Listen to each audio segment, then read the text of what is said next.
నమస్తే, welcome to HCV news. ముందుగా bulletin headlines. Amaravati పునః నిర్మాణ ప్రారంభ కార్యక్రమంలో కాటూరు ఆర్ట్ గ్యాలరీ వారి ఇనుప వ్యర్థాల అర్థవంతమైన ఆకృతులు ప్రాధాన్యతను సంతరించుకోనున్నాయి. మాజీ మంత్రి నన్నపనేని రాజకుమారి. రబీ పంటల కోతలు పూర్తి కాగానే రైతులు దుక్కులు దూరుకొని భూసారం పెంచుకునే చర్యలు చేపట్టాలి. మండల వ్యవసాయ శాఖ అధికారి ప్రేమ్ సాగర్. పశుపోషణలో మెరుగైన పాల ఉత్పత్తులకు వేసవిలో తగు జాగ్రత్తలు విధిగా పాటించాలి. పశు వైద్య నిపుణులు డాక్టర్ సిహెచ్ అనూష. తెల్ల రేషన్ కార్డుదారులు ఈ కేవైసీ చేయించుకోవడానికి 30వ తేదీ వరకు మాత్రమే గడువు ఉన్నట్టు ఈ కేవైసీ చేయించుకునే వారు విధిగా ఈ కేవైసీ చేయించుకోవాలని మండల తహసీల్దార్ కెవి గోపాలకృష్ణ పేర్కొన్నారు. స్థానిక మండల రెవెన్యూ కార్యాలయంలో తహసీల్దార్ కెవి గోపాలకృష్ణ మీడియాతో మాట్లాడుతూ తెనాలి రూరల్ అర్బన్ ప్రాంతాల్లో ఈ కేవైసీ చేయించుకోవాల్సిన కార్డుదారులు 8,798 మంది ఉన్నట్లు తెలిపారు. 5 సంవత్సరాల్లో పిల్లలు 1,771 మంది, 80 సంవత్సరాలు నిండిన వారు 60 మంది ఉన్నారని, మీరు ఈ కేవైసీ చేయించుకునే అవసరం లేదన్నారు. రేషన్ కార్డుదారు ఈ కేవైసీ చేయించుకుంటే రేషన్ ఆపేస్తారని వదంతులు ఉన్నాయని వాటిని నమ్మవద్దన్నారు. సమయం తక్కువగా ఉన్నందున తెల్ల రేషన్ కార్డుదారులు ఈ కేవైసీ చేయించుకోవాల్సిన వారు వెంటనే తమ రేషన్ డీలర్ వద్ద గానీ, ఎండిఓ ఆపరేటర్ వద్ద గానీ, విఆర్ఓ వద్ద గానీ ఈ కేవైసీ చేయించుకోవాలన్నారు. వారు సకాలంలో స్పందించుకుంటే మండల రెవెన్యూ కార్యాలయంలో ఫిర్యాదు చేయాలన్నారు. ఉన్న చిన్నపిల్లలకి ఈ కేవైసీ అవసరం లేదు. అట్లాగే 80 ఏళ్ళు దాటిన పైబడిన వాళ్ళకు కూడా ఈ కేవైసీ అవసరం లేదు. మన మండలంలో, తెనాలి మండలంలో అర్బన్ రూరల్ కలిపి 0 to 5 years ఉన్న వాళ్ళు పిల్లలు 1,771 మంది ఉన్నారు. అట్లాగే 80 ఏళ్ళు పైబడిన వాళ్ళు 68 మంది ఉన్నారు. ఈ 2 నెంబర్లు కాకుండా ఇంకా మనం బ్యాలెన్స్ చేయించాల్సింది 8,798 మంది ఇంకా మనం ఈ కేవైసీ తీసుకోవాల్సి ఉంది. దీని విషయంలో నేను ఈరోజే అవకాశం ఉంటే డీలర్లు, ఎండిఓ ఆపరేటర్లు, విఆర్ఓలతో ఒక మీటింగ్ కన్వీన్ చేసి ఈ 2 రోజుల్లో దీన్ని ఎక్స్పెడైట్ చేస్తాం. అయితే ఎవరు అపోహలు నమ్మకండి, ఏదో రేషన్ ఆగిపోతుంది, ఏదో ఇబ్బంది అవుతుందని. జెన్యూన్గా ఉండే వాళ్ళకి రేషన్ ఆగే క్వశ్చనే లేదు. ఆ ఇబ్బందే ఉండదు ఎట్టి పరిస్థితుల్లో. మేము ఇంకా స్పీడప్ చేసి ఆ ఈకేవైసీని కంప్లీట్ చేస్తాం. రేషన్ ఆగిపోతుంది అనే అపోహలు వద్దు. ఖచ్చితంగా మీరు వీలైనంత త్వరగా సహకరించండి. దగ్గరలో ఉన్న మీ ఎండిఓ ఆపరేటర్ని కానీ, మీ రేషన్ డీలర్ని కానీ, అట్లాగే విఆర్ఓని కానీ ఎక్కడైనా వారిని ఇమీడియట్గా సంప్రదించి మీ ఈకేవైసీ చేయించుకోండి. ఇది నా విజ్ఞప్తి. ఎక్కడైనా ఎవరైనా డీలర్ కానీ, ఎండిఓ ఆపరేటర్ కానీ, విఆర్ఓ కానీ మీకు స్పందించలేదు అంటే డైరెక్ట్గా తహసీల్దార్ నెంబర్కే కాల్ చేయండి. మీకు ఆ ఫెసిలిటీ ఇస్తాము. ఖచ్చితంగా త్వరగా మన మండలంలో ఈకేవైసీ అయ్యే విధంగా మీరందరూ సహకరించాలని విజ్ఞప్తి చేస్తాం. రాష్ట్ర రాజధాని అమరావతి ప్రాంతంలో కాటూరి ఆర్ట్ గ్యాలరీ వారి కళాత్మక ఆకృతులు ప్రత్యేకతను చాటుకోనున్నాయని మాజీ మంత్రి నన్నపనేని రాజకుమారి అన్నారు.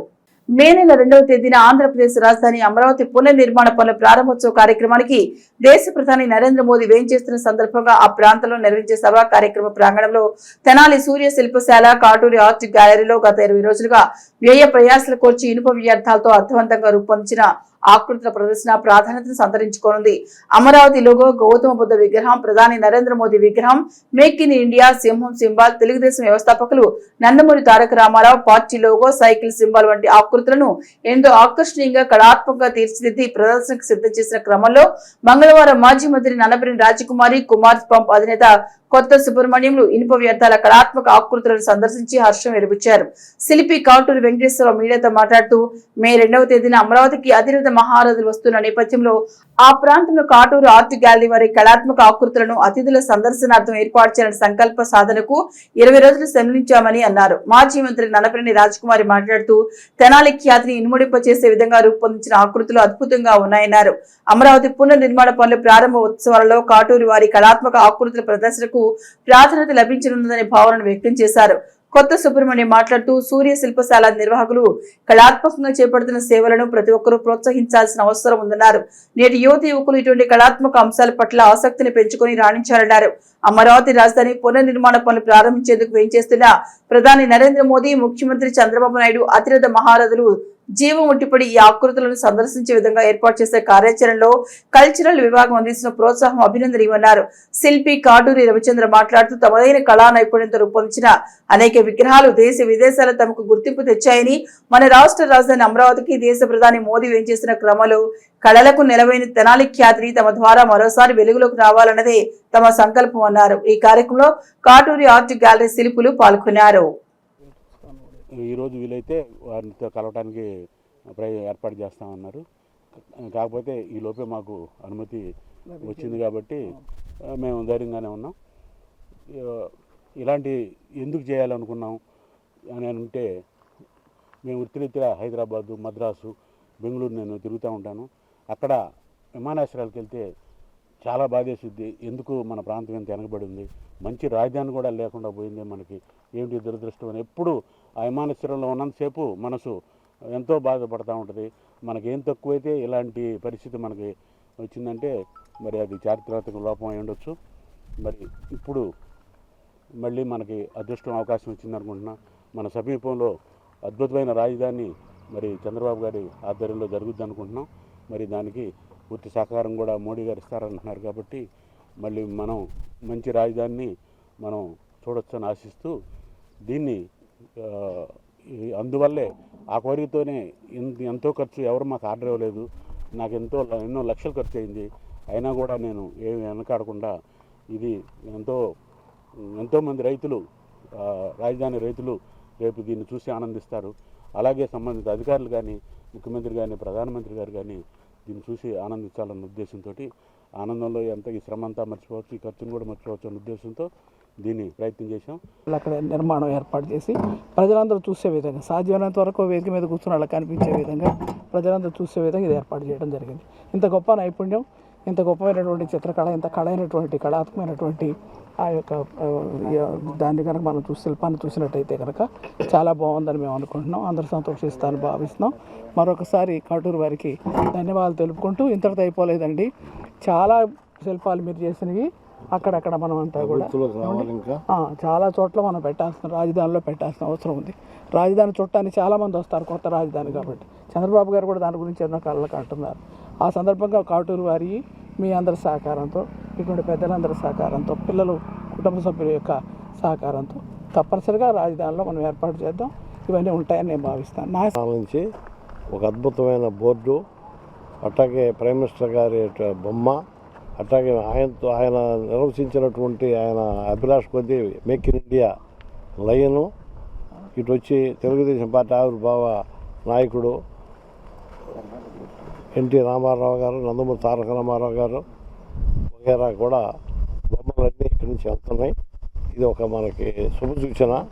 రబీ పంటలు జొన్న, మొక్కజొన్న కోతలు ముగిసిన వెంటనే దుక్కులు దున్నడం ద్వారా ఖరీఫ్ సాగులో బహుళ ప్రయోజనాలు పొందవచ్చని మండల వ్యవసాయ శాఖ అధికారి ప్రేమ్ సాగర్ పేర్కొన్నారు. స్థానిక మండల వ్యవసాయ శాఖ కార్యాలయంలో ప్రేమ్ సాగర్ మీడియాతో మాట్లాడుతూ మండలంలో 6,500 ఎకరాల వరకు జొన్న కోతలు ముగిశాయన్నారు. కొనుగోలు కేంద్రాల కోసం రైతులు ఎదురు చూస్తున్నారని, అనుమతి రాగానే తెలియజేస్తామన్నారు. మొక్కజొన్న 25% వరకు కోతలు ముగిస్తాయని, ధర కూడా సానుకూలంగా ఉందన్నారు. జొన్న, మొక్కజొన్న కోతలు అయిన వెంటనే రైతులు దుక్కులు దున్నాలని, భూసారం పెంచి పచ్చి రొట్టె ఎరువులు విత్తనాలను చల్లుకోవాలని అన్నారు. జనుము, జీలుగా, పిల్లి పెసర విత్తనాలను రైతులకు 50% రాయితీపై ఇవ్వడం జరుగుతుందన్నారు. జీలుగా ఎకరాకు 12 కేజీలు, జనుము 16 కేజీలు, పిల్లి పెసర 8 కేజీలు వంతున చల్లుకోవాల్సి ఉంటుందన్నారు. జొన్న, మొక్కజొన్న పంటలకు రైతులు ఎక్కువగా రసాయనిక ఎరువులు వాడారని, భూసారాన్ని పెంచుకునేందుకు పచ్చి రొట్టె ఎరువు అవసరమన్నారు. కాబట్టి జీలుగా ఎకరాకు 12 కేజీలు వాడతారు, జనుమ ఎకరాకు 16 కేజీలు వాడతారు, పిల్లి పెసర 8 కేజీలు వాడతారు. కాబట్టి రైతు సోదరులు, ఎందుకంటే మనము పోయిన జొన్నకి, మొక్కజొన్నకి విపరీతంగా యూరియా వేసేస్తున్నాం, కాంప్లెక్స్లు వేసేస్తున్నాం, భూమి చాలా చట్టుబారిపోయింది. ఇంకా పండతాయో పండవో అనేది ఇంకా 10 సంవత్సరాలకి డౌట్గా ఉంది. కాబట్టి ప్రతి రైతు, కౌలు రైతు అయినా కానీ, ఎక్కువ కౌలు రైతులైనా కూడా సొంత రైతులను ఒప్పించుకొని జనుము, జీలుగా, పిల్లివేసర విత్తనాలు వేసుకోవాల్సిందిగా కోరుతున్నాం. తర్వాత మా రైతు సేవా కేంద్ర సిబ్బంది ఒక్కొక్క రైతు సేవా కేంద్రంలో 50 మట్టి నమూనాలు తయారు చేస్తున్నారు. ఆ మట్టి నమూనాలకు కూడా మీరు సహకరించవలసిందిగా కోరుతున్నాం. ప్రతి సంవత్సరం తీసుకుంటూ వస్తున్నాం, ఈ సంవత్సరం కూడా తీసుకుంటున్నాం. ఎవరైనా చౌడు కానీ, లేకపోతే పంటం లేదా కానీ, లేకపోతే ఎంత నీళ్లు పెట్టినా నీళ్లు ఇంకట్లేదా అని చెప్పినా కూడా ఆ మట్టి నమూనాలను మా రైతు సేవా కేంద్ర సిబ్బందికి తెలిపితే కలెక్ట్ చేసుకుంటారు. మే 2వ తేదీన అమరావతి రాజధాని పనులను పునః ప్రారంభించడానికి విచ్చేయి ప్రధాని నరేంద్ర మోదీ సభకు వచ్చే ప్రజలకు ఎలాంటి అసౌకర్యాలు కలగకుండా అధికారులు చర్యలు తీసుకోవాలని వేమూరు ఎమ్మెల్యే నక్క ఆనందబాబు సూచించారు. వేమూరు మండల పరిషత్ కార్యాలయంలోని సమావేశ మందిరంలో మంగళవారం నియోజకవర్గంలోని 5 మండలాల ఎంపీడీఓలు, ఏపీఎంలు, మండల స్థాయి అధికారులతో సమీక్షా సమావేశం నిర్వహించారు. ఈ సందర్భంగా ఎమ్మెల్యే ఆనందబాబు మాట్లాడుతూ వచ్చే 2వ తేదీ ప్రధాని నరేంద్ర మోదీ పర్యటనకు వేమూరు నియోజకవర్గం నుంచి విచ్చేసే మహిళలకు ప్రజలు తిరిగి వారి గమ్యస్థానాలకు వెళ్లే వరకు తాగునీరు, ఆహారం, వాహనాల వంటి సౌకర్యాలను మండల, గ్రామస్థాయి అధికారులు సమన్వయంతో ఏర్పాటు చేయాలని అన్నారు. అమరావతి రాజధాని పనులు పునః ప్రారంభోత్సవానికి మే 2వ తేదీన విచ్చేయనున్న ప్రధానమంత్రి నరేంద్ర మోదీ పర్యటనను విజయవంతం చేసేందుకు అధికారులు బాధ్యతగా పనిచేయాలని ఆయన అన్నారు. కార్యక్రమంలో 5 మండలాల ఎంపీడీఓలు, ఏపీఎంలు, అధికారులు పాల్గొన్నారు.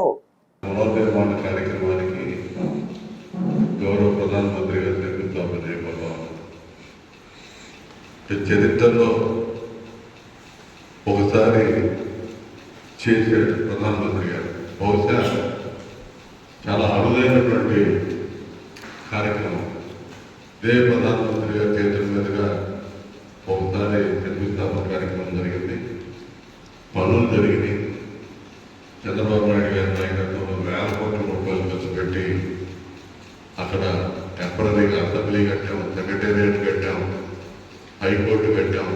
ఆ రోజు నుంచి ఈ రోజు వరకు కూడా ఆ భవనాల్లోనే ఈ వ్యవస్థలన్నీ పనిచేస్తూ ఉన్నాయి. మళ్ళా నంబర్ 1 రాజధాని నిర్మాణం జరిగిందని కూడా ఆ రోజుల్లోనే శంకుస్థాపన జరిగింది 14-19. భారత ప్రధాని నరేంద్ర మోదీ ముఖ్య అతిథిగా పాల్గొంటున్న ఆంధ్రప్రదేశ్ రాష్ట్ర రాజధాని అమరావతి పునర్నిర్మాణ శంకుస్థాపన కార్యక్రమానికి తెనాలి అసెంబ్లీ నియోజకవర్గం నుండి కూటమి నాయకులు అశేషంగా విచ్చేసి కార్యక్రమాన్ని జయప్రదం చేయాలని ఎమ్మెల్సీ బీటీ నాయుడు పిలుపునిచ్చారు. తెనాలిలోని తెలుగుదేశం పార్టీ కార్యాలయంలో మంగళవారం నిర్వహించిన సమావేశంలో ఎమ్మెల్సీ బీటీ నాయుడు పాల్గొని మాట్లాడుతూ కూటమి ప్రభుత్వం ఏర్పడ్డాక రాష్ట్ర రాజధాని అమరావతి అభివృద్ధి లక్ష్యంగా ముఖ్యమంత్రి చంద్రబాబు నాయుడు, ప్రధాని నరేంద్ర మోదీ ప్రతిష్టాత్మక కార్యక్రమాన్ని జయప్రదం చేయాలని నాయకులకు, కార్యకర్తలకు సూచనలు చేశారు. పార్టీ నియోజకవర్గ పరిశీలకులు కరిముల్లా, జనసేన పార్టీ జిల్లా అధ్యక్షులు గాది వెంకటేశ్వరరావు, భారతీయ జనతా పార్టీ నాయకులు కటారి వాసుదేవ నాయుడు తదితరులు తమ అభిప్రాయాన్ని వెల్లడించారు. ఈ క్రమంలో ఎమ్మెల్సీ బీటీ నాయుడును సాధారణంగా సత్కరించారు. ఈ సమావేశంలో రాష్ట్ర civil supplies corporation chairman Kesana Koteswararao, Telugu Desam party senior నాయకులు వంగా సాంబిరెడ్డి, తెలుగుదేశం పార్టీ మైనార్టీ నాయకులు మహమ్మద్ కుద్దూష్, జనసేన పార్టీ నాయకులు హరిదాస్ గౌరీశంకర్, పార్టీలో వివిధ స్థాయి నాయకులు, కార్యకర్తలు పాల్గొన్నారు. మనకు రైట్ లెఫ్ట్ బలమైనటువంటి జాతీయ పార్టీ, అదేవిధంగా బలమైనటువంటి జనసేన, ఈ రెండు మన అండదండల వల్ల 164 వచ్చింది. డబుల్ ఇంజిన్ సర్కార్ పైన సెంట్రల్ అండ్ ఇక్కడ స్టేట్లో 2 వచ్చాయి. కాబట్టి విధ్వంసమైనటువంటి ఏదైతే రాజధాని పునర్నిర్మాణంతోనే మన పరిపాలన సాగించాలనే ఉద్దేశంతో సాక్షాత్ ప్రధానమంత్రి గారే రేపు 2వ తేదీ రాబోతున్న విషయం మీ అందరికీ తెలుసు. అందుకు సంబంధించి స్టేట్ ఆఫీస్లో మీటింగ్ జరిగింది. మన ముఖ్యమంత్రి వర్యులు చంద్రబాబు నాయుడు గారి ఆధ్వర్యంలో, ఉప ముఖ్యమంత్రి వర్యులు పవన్ కళ్యాణ్ గారి ఆధ్వర్యంలో మంత్రి ఈ 2వ తారీఖు జరగబోయే ప్రధానమంత్రి గారి యొక్క సభను విజయవంతం చేయడానికి ఆ రోజు టార్గెట్ అంతా పెడితే అక్కడ స్థలము అన్ని రకాలుగా ఆలోచన చేసి 5 లక్షల మంది టార్గెట్ ఫిక్స్ చేసిన విషయం మీ అందరూ ప్రెస్లో చూస్తున్నారు. దేశానికే తలమానికంగా నిర్మించనున్న ఆంధ్రప్రదేశ్ రాష్ట్ర రాజధాని అమరావతి పునర్నిర్మాణ శంకుస్థాపన కార్యక్రమానికి తెనాలి నియోజకవర్గం నుండి అశేషంగా ప్రజలు విచ్చేసి కార్యక్రమాన్ని జయప్రదం చేయాలని జనసేన పార్టీ కార్యాలయం నిర్వహించిన సమావేశంలో జనసేన పార్టీ నాయకులు పిలుపునిచ్చారు. స్థానిక తెలుగుదేశం పార్టీ కార్యాలయంలో సమావేశం ముగిసిన పిమ్మట కూటమి పార్టీ నాయకులు మంగళవారం సాయంత్రం జనసేన పార్టీ కార్యాలయంలో విస్తృత స్థాయి సమావేశం నిర్వహించారు. కూటమి నాయకులు Sheikh Karimulla, MLC BT Naidu, Janasena party జిల్లా అధ్యక్షులు గాది వెంకటేశ్వరరావు, భారతీయ జనతా పార్టీ నాయకులు కటారి వాసుదేవ నాయుడు, జనసేన పార్టీ నాయకులు హరిదాస్ గౌరీశంకర్ తమ ప్రసంగాల్లో కూటమి ప్రభుత్వం చేపట్టే అమరావతి అభివృద్ధి పునర్నిర్మాణ పనుల ప్రారంభ కార్యక్రమాన్ని జయప్రదం చేయడంలో సమిష్టిగా కృషి చేయాల్సిన అవసరాన్ని వివరించారు. తెనాలి ప్రాంతం నుండి కూటమి శ్రేణులు భారీగా తరలి వెళ్లాల్సిన అవసరాన్ని వివరించారు. సిఆర్డీఏ పరిధిలోని రాష్ట్ర రాజధాని అమరావతికి అనుసంధానమైన తెనాలి ప్రాధాన్యత చాటుతూ రాజధాని అభివృద్ధి పనులు ప్రారంభోత్సవ కార్యక్రమాలను జయప్రదం చేయాలని పిలుపునిచ్చారు. ఈ కార్యక్రమంలో జనసేన పార్టీ నాయకులు, జనసైనికులు, జనసేన వీర మహిళలు పాల్గొన్నారు. పాదయాత్ర చేశాము. పాదయాత్ర చేసి 7 రోజులు పాదయాత్ర చేసి రాజధాని అక్కడే ఉండాలని పోరాడాము. అదేవిధంగా నేను మా చైర్మన్ గారు కూడా 4 సార్లు వెళ్ళి శిబిరాలలో చందాలు కూడా ఇచ్చి వాళ్ళకందరికీ ధైర్యం చెప్పేసి మేమంతా చాలా కష్టపడిన రోజులు. అది వాళ్ళు ఆ రోజు పడిన బాధలకి ఈరోజు మంచి స్పందన రాబోతుంది. ఈరోజు భారతదేశంలోనే అలాంటి రాజధాని ఎక్కడా లేదని పట్టుదలతో మన చంద్రబాబు నాయుడు గారి కృషికి మోడీ గారు పూర్తి సహాయ సహకారాలు అందించడానికి సిద్ధంగా ఉన్నారు. సౌత్ ఇండియాలోనే, దక్షిణ భారతదేశంలోనే ప్రత్యేకంగా ఒక రాజధాని ఎలా ఉండాలని నిరూపించగలుగుతారు. కాబట్టి దానికి మనం చేయాల్సిందేమంటే వాళ్ళకి మోడీ గారు వచ్చేటప్పుడు మనం అందరూ కలిసి ఈ వయసులో కూడా చంద్రబాబు నాయుడు గారు ఎంత కష్టపడుతున్నారో మనకు అందరికీ తెలుసు.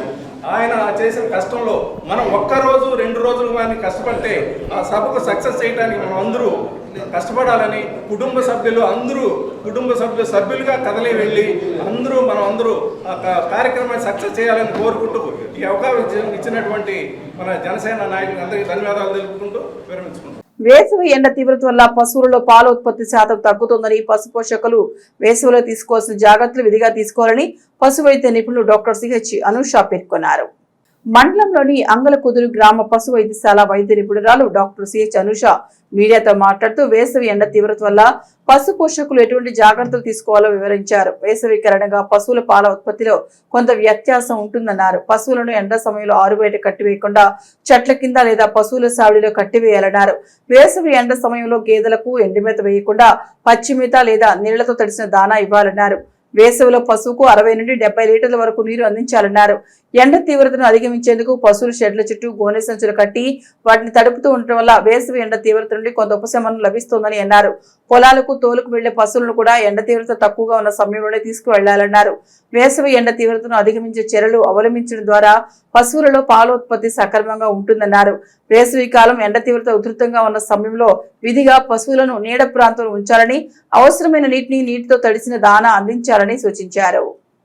ఇంకొక విషయం, మనం ఈ షెడ్లు చుట్టూ కూడా చెట్లు తక్కువగా ఉన్నాయి అని అనుకున్నప్పుడు గోని సంచులు లేదా పట్టాలు శుభ్రంగా చుట్టూ కప్పేసేసుకొని వాటిని కంటిన్యూస్గా తడుపుతూ ఉండటం వలన మనం ఈ అధిక తాపం అనేది వాటిని తగ్గించవచ్చు. రెండో విషయం వచ్చేసి, మనం ఇచ్చేది ఎక్కువగా ఎండుమేత కొంచెం తగ్గించి ఎండవేళల్లో అనేది ఎండుమేత ఇవ్వకూడదండి. ఎండుమేత ఎప్పుడైనా చల్లవేళల్లోనే గేదెకు మేపుకుంటూ ఎక్కువగా ఈ ఎండవేళల్లో పచ్చిమేత కానీ నీళ్ళతో తడిపిన దాణాన్ని ఇవ్వాలి. అప్పుడు గేదెలు ఎక్కువగా డీహైడ్రేషన్కి లోనవ్వకుండా ఉంటాయి. ఇంకోటి వచ్చేసి, మనం ఎక్కువగా గేదెలకి శుభ్రమైన చల్లటి నీరు అందే విధంగా చూసుకోవాలి. ఒక్కో పశువుకు వచ్చేసి 60 నుంచి 70 లీటర్లు నీరు అందజేయటం వల్ల అవి డీహైడ్రేషన్కి లోనవ్వకుండా ఉంటాయి. మూడో విషయం వచ్చేసేసి, మనం ఈ మేత అదంతా కూడా మినరల్ మిక్స్చర్ బ్లాక్స్ అని దొరుకుతాయండి. అవి వాటి అందుబాటులో ఉంచడం వల్ల గేదెలు తరచూ వాటిని నాకుతూ ఉండటం వల్ల ఈ మినరల్ మిక్స్చర్స్ వల్ల వాటికి ఎలక్ట్రాలైట్ డెఫిషియన్సీ రాకుండా డీహైడ్రేషన్కి లోనవ్వకుండా చక్కగా ఆరోగ్యంగా ఈ ఎండ తాపాన్ని తట్టుకొని ప్రొడక్షన్ లాసెస్ లేకుండా ఎటువంటి వడదెబ్బకు గురవ్వకుండా ఉంటాయని ఈ అవకాశం ఇచ్చిన అందరికీ ధన్యవాదాలు తెలియజేస్తున్నాను. స్నేహితులతో కలిసి ఈతకు వెళ్లిన వ్యక్తి నీటిలో మునిగి మరుసటి రోజు శవమై నీటిపై తేలిన ఉదంతం మండల గ్రామం సంగం జాగర్లమూడి వద్ద గల కొమ్మమారు కాలంలో వెలుగు చూస్తుంది. లభించిన సమాచారం మేరకు వివరాలు ఈ విధంగా ఉన్నాయి. జ్యూస్ షాపులు పనిచేసే తెనాలి చెంచుపేట చెందిన సంగం ప్రసాద్ తన స్నేహితులతో కలిసి సోమవారం సాయంత్రం సంగం జాగర్లమూడిలోని సంగమేశ్వర ఆలయం ఎదుట కొమ్మమూరు కాలువలో ఈతకు వెళ్లి నీటిలో మునిగిపోయాడు. ఎంతసేపటికి ఆచూకీ లేకపోవడంతో అతని కుటుంబ సభ్యుల ఫిర్యాదు మేరకు రూరల్ పోలీసులు కేసు నమోదు చేసుకుని గాలింపు చర్యలు చేపట్టారు. ఈ క్రమంలో మంగళవారం మధ్యాహ్నం కూడా చేపట్టిన గాలింపు చర్యలలో ప్రసాద్ భౌతిక కాయం నీళ్లపై తేలడంతో ఒడ్డుకు చేర్చారు. రూరల్ ఎస్ఐ ఆనంద్ ఆధ్వర్యంలో ప్రసాద్ భౌతిక దేహాన్ని తెనాలి ప్రభుత్వ వైద్యశాల మార్చురికి తరలించి కేసు దర్యాప్తు చేస్తున్నారు. మానసిక శారీరక ఉల్లాసాన్ని పరిచే యోగా శిక్షణ తరగతులు ఈ వేసవిలో చిన్నారుల కోసం ప్రత్యేక క్లాసులు నిర్వహిస్తున్నట్లు శ్రీ ఆంజనేయ ధ్యాన యోగా మండలి వ్యవస్థాపకులు కిషోర్ గురూజీ పేర్కొన్నారు. స్థానిక గంగానమ్మపేట చుండూరు వారి సత్రం ఆవరణలో మే 4వ తేదీ నుండి వారం రోజుల పాటు ఉదయం 6 గంటల నుండి 7 గంటల వరకు ఉచిత వేసవి యోగా శిక్షణ శిబిరాన్ని సత్రం ట్రస్టీ చుండూరు లోకనాథం జ్యోతి ప్రజలతో ప్రారంభించనున్నారని చిల్డ్రన్స్ యోగా కన్వీనర్ బైసాని సూర్యనారాయణ మంగళవారం మీడియాకు తెలిపారు. శ్రీ ఆంజనేయం ధ్యాన యోగా మండలి వ్యవస్థాపకులు పూజ్యశ్రీ కిషోర్ గురూజీ పిల్లలకు శిక్షణ ఇవ్వనున్నట్లు వివరించారు. ఆసనాలు, ప్రాణాయామాలు, ధ్యానం మాత్రమే కాక భగవద్గీత, హనుమాన్ చాలీసాల యొక్క శాస్త్ర ఆచరణను కూడా శిక్షణ ఇవ్వనున్నట్టు తెలిపారు. హాజరైన ప్రతి విద్యార్థికి పట్టణ పరిసర ప్రాంత బాలబాలికలు ఈ అవకాశాన్ని సద్వినియోగపరచుకోవాలని children yoga committee convener Baisani Suryanarayana కోరారు. ఈ సందర్భంగా ప్రచార కరపత్రాలు ఆవిష్కరించారు. ఇక బులెటిన్ ముగించే ముందు హెడ్లైన్స్ మరొకసారి. అమరావతి పునః నిర్మాణ ప్రారంభ కార్యక్రమంలో కాటూరు ఆర్ట్ గ్యాలరీ వారి ఇనుప వ్యర్థాల అర్థవంతమైన ఆకృతులు ప్రాధాన్యతను సంతరించుకోనున్నాయి. మాజీ మంత్రి నన్నపనేని రాజకుమారి. రబీ పంటల కోతలు పూర్తి కాగానే రైతులు దుక్కులు దూరుకొని భూసారం పెంచుకునే చర్యలు చేపట్టాలి. మండల వ్యవసాయ శాఖ అధికారి ప్రేమ్ సాగర్. పశుపోషణలో మెరుగైన పాల ఉత్పత్తులకు వేసవిలో తగు జాగ్రత్తలు విధిగా పాటించాలి. పశు వైద్య నిపుణులు డాక్టర్ సిహెచ్ అనూష. ఇవే హెచ్సివి న్యూస్ బులెటిన్ విశేషాలు. నమస్తే.